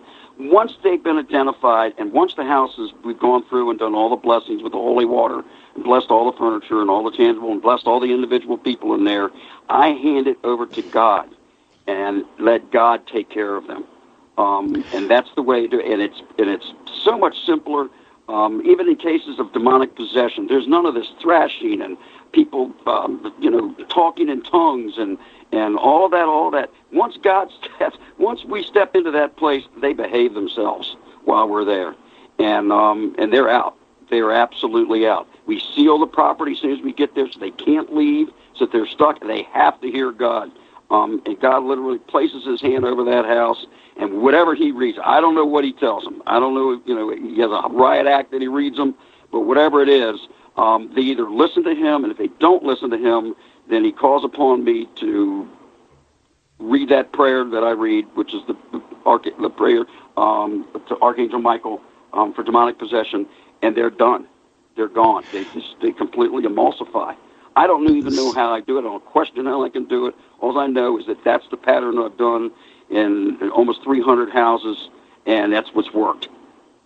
So we have about 3 minutes before we go back to break, and you had mentioned, like, if people listening, what do they do? Like, if they're feeling scared and they're listening to this, like, that's the thing they can be worried about. If something like that is happening, what should they do at that stage? They should go to Scripture, and there's a website that you go to Google and you type in what does the Bible say about, and then you put the word in, and it'll lead you Scripture to whatever that word is. So, what does the Bible say about fear? What does the Bible say about demon? You can type that in, and you can actually get the Scripture that will give you the answer and give you the comfort that you need so that you can calm down. Because it's a matter of you have to trust that God is the number one commander in spiritual warfare. And if you call upon Him and you trust Him and you don't give them this energy, this is the problem. The problem is that the demon consumes all of your thoughts. And you end up thinking about Satan and the demon more than you think about God. Well, how can God help you giving all your energy to the demon and you're giving nothing to God? You have to change that. You have to make it the other way around. You have to ignore the demon. You have to focus on God helping you and trusting that He's going to help you, and that gives you that strength. Oh, Rev, though, I don't know. I mean, I get what you mean, and I'm right there with you. But, man, when you get the the fire-breathing demon sitting in front of you going, I'm going to eat your soul. It's hard not to want to think about the demon and the devil. I'm just saying, that would be very hard to flip that script around. I'm just saying this is the process in solving the problem. Yeah. It's not going to take it away, but you've got to have a foundation somewhere, and it is not in giving him every moment, every thought of every hour of your day. That is the worst. That's all feeding frenzy. Sure, it's almost like thinking infestation in a sense. If it's totally infesting your mind, it's a very interesting way to look at it. Look, what we're going to do, Rev, is that we have one more half hour with you, and this has been an incredible conversation so far. When we come back after this break, what we're going to do is we're also going to talk about what Rev Neal Farley does to help people, and how, if you need help, how you can get a hold of him and get the help you need. You are listening to After Hours AM Deeper Cuts.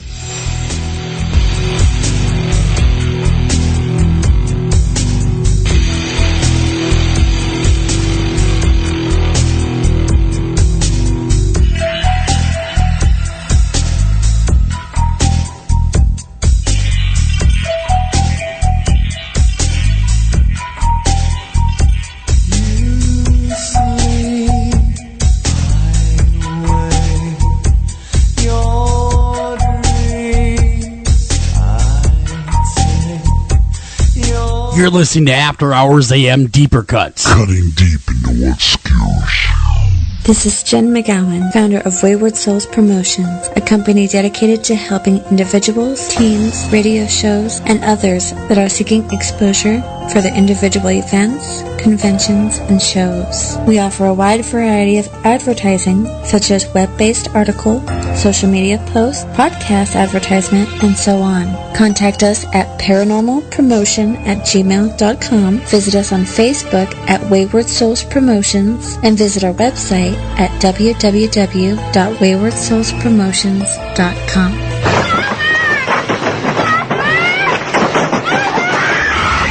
In 1999, The Exorcist was voted the scariest movie of all time. Your daughter doesn't say she's a demon. She says she's the devil himself. Entertainment Weekly calls it the most viscerally harrowing movie ever made. That thing upstairs isn't my daughter. The most electrifying movie of the 20th century is now coming back to theaters. Where's Reagan? In here with us. Author William Peter Blatty and director William Friedkin have created an expanded, thrilling new version of The Exorcist with footage that has never been seen before. She needs a priest. Don't miss The Exorcist in the version you've never seen. Possessing theaters everywhere. Rated R, under 17, not admitted without parent. You're listening to After Hours AM Deeper Cuts. Cutting deep into what skews.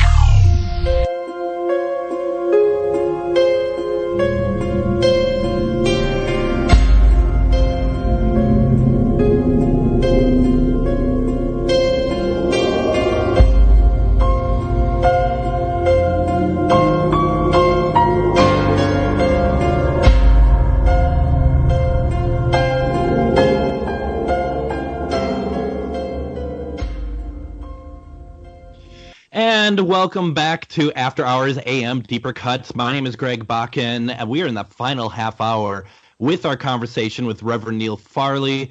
This is Paracon Week. We're very excited for our event at Shooting Star Casinos this Friday, the 13th, and Saturday, the 14th.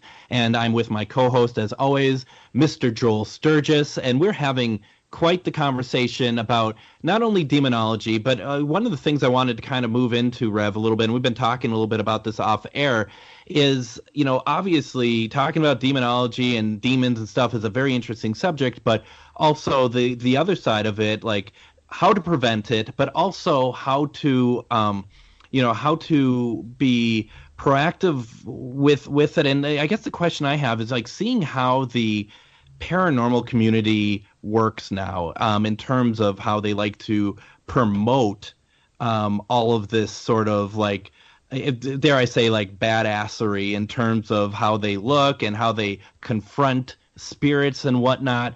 How damaging has that been to the work that you're doing? Well, in many cases, it's they go in there for fame and glory, and that should not be their objective goal. And there are many, many other groups that go in there with the intention of helping the family, and a lot more of them than the ones that don't. And unfortunately, they guide them in directions that causes more problems than good. They stir up things with the EVPs, with all the gadgets, all electronic, and they're going in there and they're sucking batteries right and left, and they're just. And what do you think? You think that after they've sucked 8 batteries out of you, that you're going to leave and they're going to be weaker? I don't think so. You're just giving them. You just fed them, and then you left. If you cannot go in there with someone who is capable of doing a cleansing and a blessing, then all you're basically doing is stirring things up for them. If your intentions are of contacting the Catholic Church or trying to show that it's a possession case, that's great. But what if it's not a possession case? What if it's just, some nasty spirits that used to live there, or just nasty spirits in general? Then all you're doing is that you're antagonizing them. Every home that we go through and we do a house blessing and cleansing, we also help the spirits cross over. We do a rescue. Every house that you go into should provide the spirits with an opportunity to go into the light. And in many, many cases, that in itself is all it needs to be done. But if you're going to go in there and you're just going to try to collect evidence to prove that it's there and then walk away, what are you doing? What are you know? Well, exactly. And another quick question from the audience is, do you have to physically be there, or can you remotely cleanse a house? I do it. I 98% because of my disability. I do remotely. I do it right from my home. And we have almost and God is got almost a perfect record. Out of the almost 300 that we've done, I would say 280 of them have been successful. That's a hell of a success rate. Because God is doing it. I don't get called back. If I do, I get a postcard or a Christmas card from them saying how wonderful their lives are, how everything has changed. It went 360 degrees if they follow the plan that I give them. Because I don't just go in and get rid of it. I give them a plan that they have to work on. It's family unity, working together as a family, respecting each other with dignity and respect, trying to provide as much positive energy. If you're going to have a fight, you're going to have an argument, don't do it in the house. Go for a walk. Have a conversation while you're walking. Get in your car. Go for a ride. But don't do it in your domain. Do people struggle with that in terms of when you give them a plan like that it's hard for them to follow? It is if there's been a long-term history of dysfunction within the family. If there is substance abuse, if someone in the house is suffering from mental depression and anxiety or PTSD or a mental condition, it's a lot more difficult. But I give them the information, and they know what they need to do. And in the cases where they follow it to and God doesn't expect perfection. He knows you're going to yell at your kid when all of a sudden you come home and they decided to paint the TV pink with Kermit pink. I know that feeling. How do people? I mean, are people referred to you? Do they reach out to you through the internet? How does it normally work? How does your clientele? Well, I shouldn't say clientele, it makes it sound like a business, but how does your clients come to you? They all different sources, from radio shows, from my interaction on Facebook. I usually respond to people on Facebook when someone goes on to Facebook and says that they're having some spiritual problems. I offer them some suggestions, and then the conversation will go into it deeper. I am not allowed to seek anyone out. I don't care how bad it is. I'm not allowed to. They have to come to me. So they got they have to reach their breaking point. Okay, so and let the website that has the email address on it, and let them come to me through that way. But I'm limited as far as how much I can try to convince them to let me help them. So if I had somebody who needed your help, or I believe needed your help, it's not so much of, I can't really go to you and be like, hey, this person needs help. What do you think? I mean, they need to actually go through the due diligence, which isn't that big of a deal anyway, to go to your website and to contact you directly from them to you. Exactly. Got it. Yeah, because it has to start with the will to want to help. Sure. Yeah. It can't, it can't be, a friend of mine's gonna, talk to you about it, and maybe, I'll think about it, and if you don't have enough willpower to pick up the phone and ask for help, then where's it going to go from there? Do they almost have to be like at the breaking point, and that's what's the most effective? Is that why they have to directly contact you? That way it's much like the alcoholic going, yes, I'm an alcoholic, I have a problem, where they actually admit, yes, we're having a demon problem. It starts with the first step of command, of you taking command of the problem and not passing it on to someone else or blaming someone else or you have to hit that wall, as I was saying before. You have to be to the point where you're ready to do almost anything to get rid of them. And if you're not there, I've had people that asked for my help and turned around and went on Facebook and were contacting 8 or 9 people, asking them all for help at the same time. Well, how can I help you if you've got somebody praying and a shaman over here and a priest over here and investigators coming in over here? It doesn't work like that. If you want me, then you have to work with me. And if you don't like what I'm doing, and you don't like where it's going, then find somebody else. That's fine. I got no problem with that.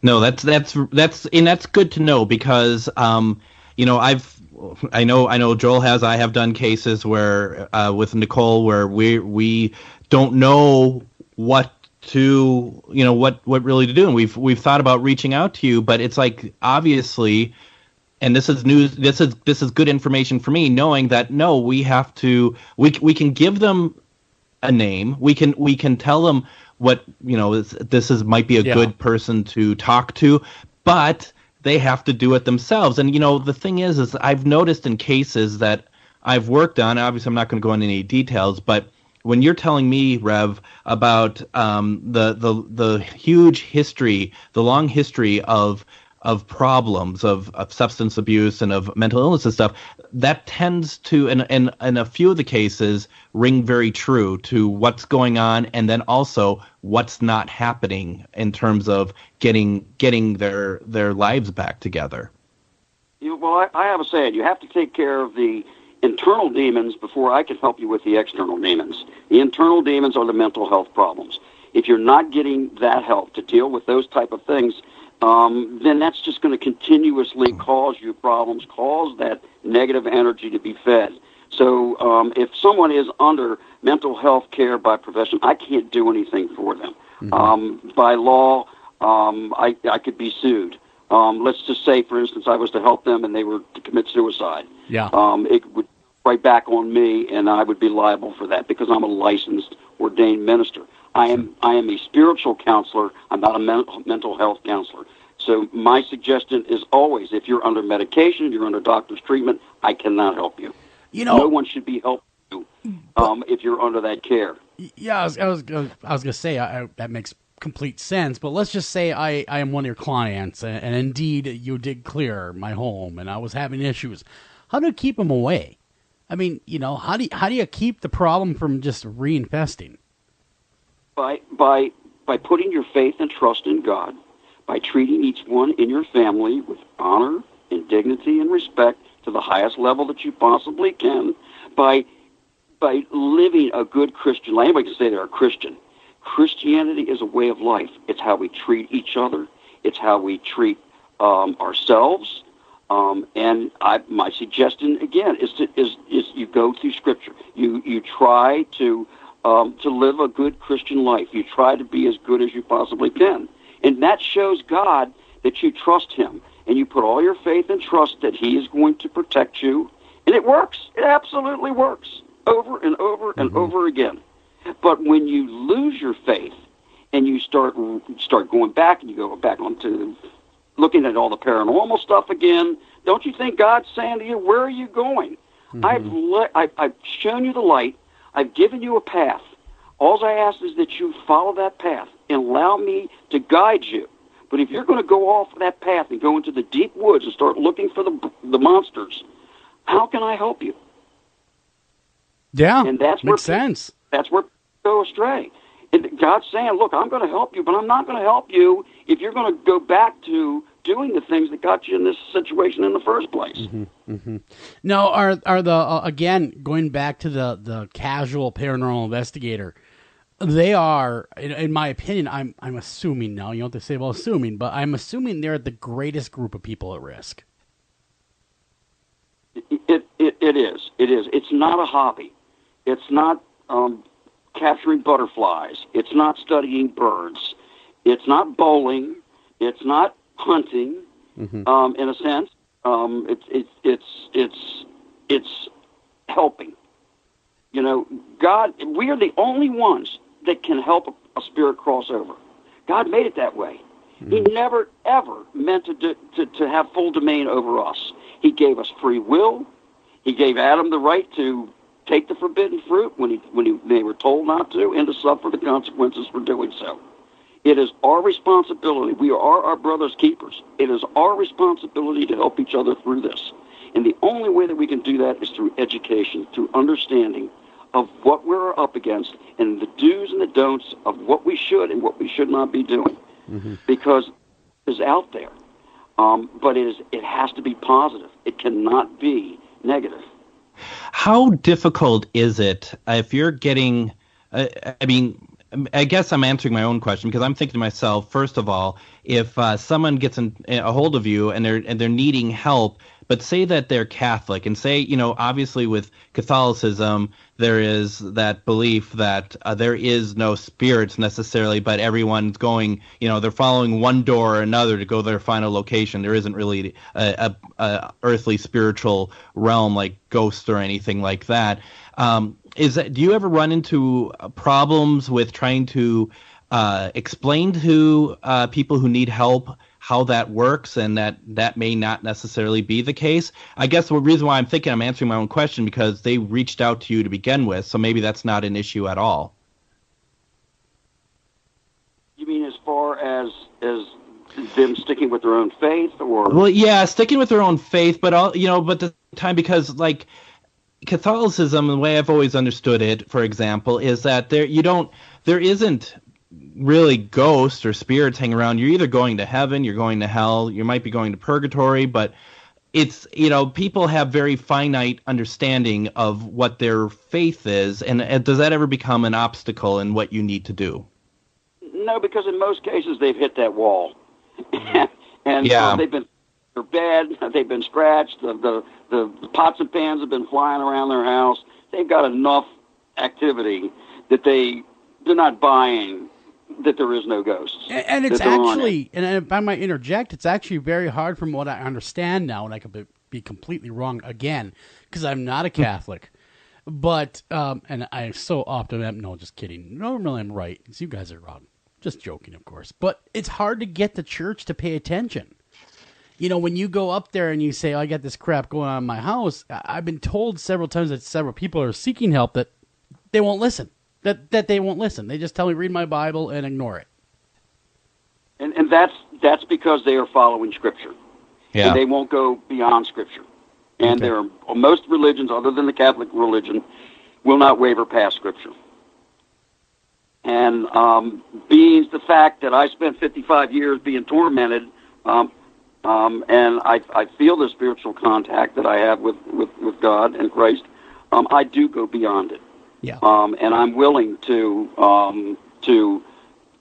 help anybody of any faith. I don't care, what religion you are, and give them the necessary tools and education that they need to help them to live a good Christian life. And really quick, I know Greg's got a lot of questions, but I was good friends.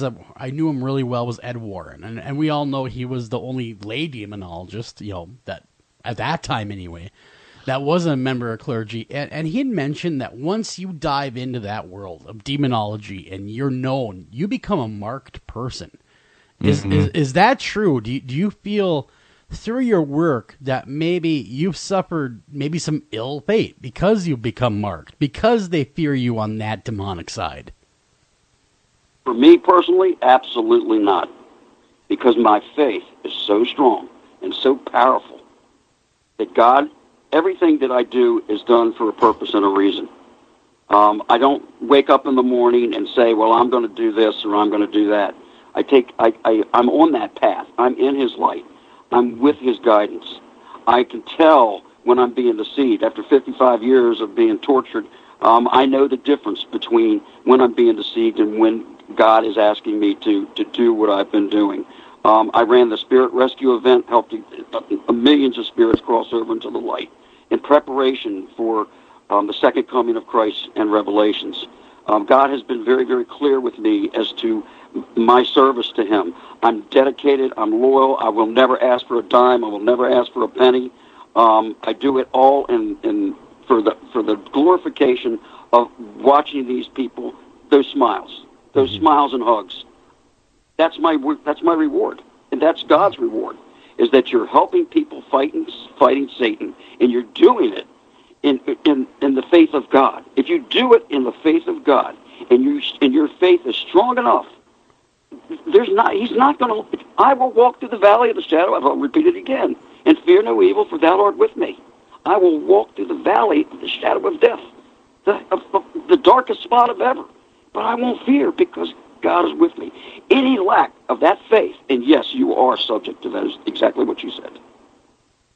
That's incredible. It makes a lot of sense. So how should people reach out to you if they need to talk with you? They can go to Facebook under God's Way, House Blessings and Cleansings. And there I am, and that's the best because I can interact with them there. I had a website, and it just wasn't getting the response that Facebook seems to do. So I gave up on the regular website, and I pretty much stick with that. They can contact me through there. It goes straight to my email. Or they can just do Neal Farley.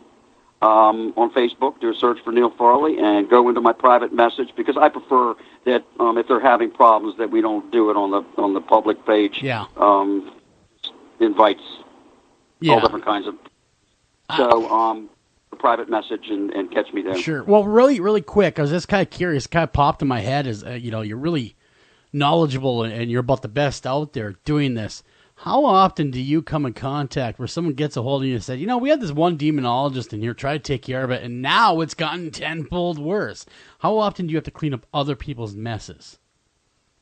Well, God's cleaning up the messes. God has to clean up other people's messes. And I would say it's probably less than 20%. Most of the time, it's people that they just don't know where to turn. They don't know what to do. And they've just put up with it, and they've reached a point where they've had enough. Makes sense. Makes sense. Yeah. So, just to kind of keep down this dark and frightening road, what about your karaoke? Are you still doing karaoke? Dark and karaoke? Yeah. Oh, did I say it wrong? People say it both ways. Karaoke. It's karaoke. Yeah, absolutely. I haven't croaked yet, but I'm working on it. Yeah, I saw on YouTube. You're quite the singer there. I mean, you really sound very, very good. By the way. Yeah, well, I'm taking my last stab before I reach that old age where you get that crackly voice. I'm going to be 67 in November. So I'm taking advantage of that, and the crackly voice is starting to crack over. So it was fun. I enjoyed it. I gave it up to do what I'm doing. I sang in a band. I thought about making a career out of it, but there's no substitute to working with God. There just isn't.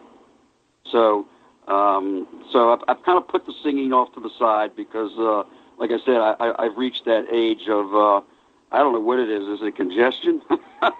It seems to hit you once.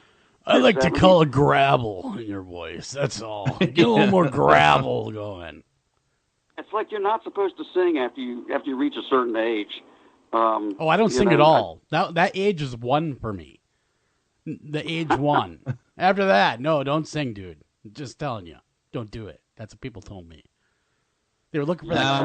We'll get you to do the karaoke over at Paracon this year, Joel. Don't you worry about that. You just never know. I might have to just belt out a tune or two. We'll see what happens. What's your favorite Cars tune, Rev?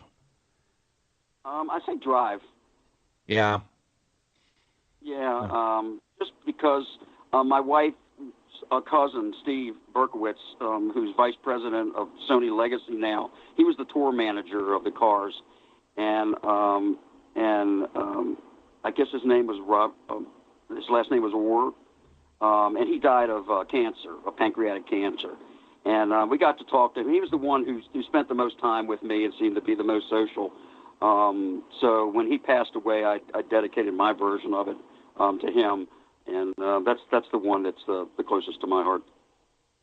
Well, that's nice. Yeah, really nice. The Cars were a hell of a band. I mean, great stuff. Really classic Americana rock and roll. And, of course, a lot of people are, maybe you're not into his music, but Tom Petty just passed. And so I've been seeing a lot of that stuff going on. Were you a Petty fan? Yeah, I mean, I like anybody that's unique. When you turn them on, you say, "Oh, that's the Cars." There's no doubt. They don't sound like somebody else. You know, that's Tom Petty. Yep, there's no doubt. You know, Joe Cocker. That's Joe Cocker. You know, there's no. Yeah. No, I'm kind of the boy band groups that all sound the same, or the other bands that are so similar that they're like clones of themselves. Sure. I'm not into that. Sure. No, the more unique you are, individual. That's what floats my boat. Yeah, I feel the same way. So with you, kind of living the life that you live, what does someone like you do on Halloween? Well, I have a projector that I've been watching the football games on. I got me a 100-foot screen in my basement that I pull down, just basically for sports and movies. And I saw where you can actually take and do videos of Halloween scenes, ghosts and ghouls and things of that nature. And you just white sheet, you put it over your front picture window, and you put the projector behind it, and it actually makes it look like these things are in your house. So I spent the past week snatching as many digital scenes as I could possibly pull off of YouTube, put them on a disc, and I'm really excited. And I've got one of these little portable Bluetooth speakers I'm going to set outside that does all the that I can Bluetooth the sound from the projector's output, audio output. And I'm looking forward to seeing the reaction from my neighbors when I project all these Halloween, and I got singing pumpkins and they might Michael Jackson Thriller and all kinds. So it's probably, I would say, 50 by 50 the cloth that I'm going to put in front of my picture window, so it'll look like my house is the way it used to be. They might scream. And I have no doing that. They might, like I said, it's faith. Yeah. I was going to say, the neighbors might go, "Oh my God, he's bringing his work home with him." Most of my neighbors don't know what I do. That's why they still talk to me. See, my neighbors don't know what I do, and they don't talk to me. So, I mean, I guess it kind of goes both ways. My neighbors love me. I've got. Well, they'll start throwing stones, So. Yeah. I don't know. My neighbors dig me. In the yard, hit them, shoot them, get him! It's that guy. Get him! Yeah, I've gotten that a couple times. Yeah, so they'll blame you for everything. You know that, don't you? Sure. Every time they scratch or their hot water tank goes out. Yeah, it's that daggone neighbor brought in his negative stuff to my neighborhood. Used to be a nice place before he moved there. Yeah, there goes the neighborhood. But, in closing, I guess, because we are hitting the Halloween season and people are a little more interested in dabbling in the darker side of things, what's the best way to protect yourself? Prayers. you can go to my website, and I have protection prayers that I have, and I'll be happy to anyone that wants them can download them off the site, and you can use these prayers before and after you enter any type of investigation, and you say these protection prayers, and that protects you. That says, when you say a prayer, it says, God, I need you with me on this. Well, I hate to rush you off, Rev, but it was a great show. We got to get out of here. End of the show. Thank you again to Reverend Neal Farley for coming on the show. Till next time, take care of each other, love each other, and stay positive. And, hey, watch out for each other, too. As we learned tonight, you just never know.